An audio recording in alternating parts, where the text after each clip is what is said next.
Hello दोस्तों, नमस्कार, आदाब। स्वागत है आप सभी भाइयों का जिया स्टाइल में। दोस्तों आज हम ये वाली हैं, ये सी पतंग फिरोज़ी वाली, फिरोज़ी अदरंगा जो है, और ये अपोजिट पार्टी है।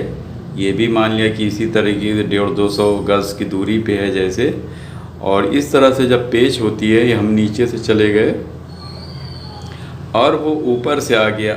अब वो देख रहा है कि ये बहुत जल्दी खींच उच देता है, तो उसने क्या किया, यहाँ पे आके और पूरी ताकत से, यानी हम ऐसे चक्कर दे रहे हैं, तो होता क्या है कि वो सोच रहा था कि हम इसको बस इस तरह से निपटा दें, यानी हम चक्कर दे रहे हैं तो पतंग कट क्यों जाती है। चक्कर आप दे रहे हैं, आप अलर्ट नहीं है कि वो मार के निकल भी सकता है। जब कोई आदमी थोड़ा कम हो, यानी होशियारी दिखाता है, तो वो पतंग वहीं पे कटती है। तो हमें हर समय अलर्ट रहना चाहिए, होशियार रहना चाहिए। तो इस तरह से हम गए, चक्कर दे रहे थे, वो इधर की तरफ ऐसे चढ़ के आए और बस आके ऐसे सरपोट के भागने के चक्कर में, यानी इस तरह से वो सोच रहा है कि हम लेके भाग गए, लेकिन हम अलर्ट थे।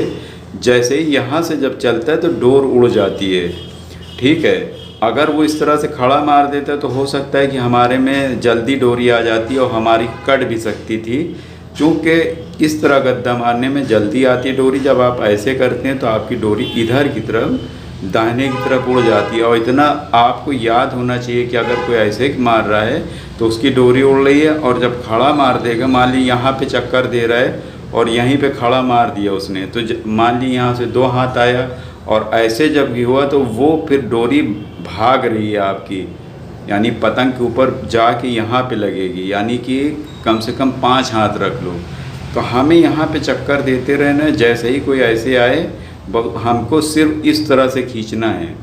अगर वो इस तरह से भाग रहा है तो हमें बहुत पावर से इस तरह से खींच लेना है, और इस तरह से खींचेंगे 100% आप काट लेंगे। ये चीज़ को आप याद रखिए एकदम, ठीक है। जब आप जो है इस तरह से जाएं और कोई आदमी इस तरह से आपको मारे, तो आप जो है लगभग पतंग आपकी दोनों की लगभग बराबर है, कम ज़्यादा नहीं है। तो आप इस तरह से ऐसे करके खींचिएगा। जब कोई ऐसे करके मारे तो बहुत पावर से इधर का खींचे। अगर आप उधर खींचेंगे तो हो सकता है कि कट भी सकती है, पावर उसकी ज़्यादा है, तो आपकी पतंग अंदर की भी रहेगी तो कट भी सकती है।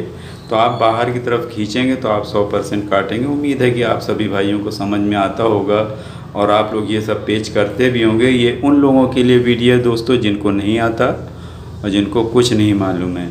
तो एक एक पॉइंट को, एक एक बात को आप समझने की कोशिश करें। और इसमें आप जब हमें नई बात को जोड़ देते हैं तो हम आपको एक एक पेज बता रहे हैं, लेकिन अगर आपको कोई नई पेज आपको समझनी है तो आप उसको कमेंट्स में लिखा करिए, हम आपको उसको समझाएंगे, ठीक है। हम एक एक पेज इसलिए समझाते हैं कि आप जो चीज़ को हम समझा रहे हैं उसी मोड़ पे, यानी पतंग को उस जो जिस तरह का मुड्ढा उसने बनाया है उस जगह पे ही ये पेच होगी। अब आप कहें कि वो लंबी कर लेगा, फिर कन्ने पे रख देगा, तो जब ये सब चीज़ आपको पूछना हो तो हमसे फिर आप पूछिए कि अगर वो लंबी करके अगर रखेगा तो क्या होगा। इस तरह से आप पूछिए और आप ये हमें बताएंगे कि वो लंबी करके मार सकता है। तो इस तरह से नहीं, आप लोग हमसे पूछेंगे सही तरीके से तो हम आपको वीडियो के थ्रू ही आप लोगों को बहुत अच्छे से समझाएंगे।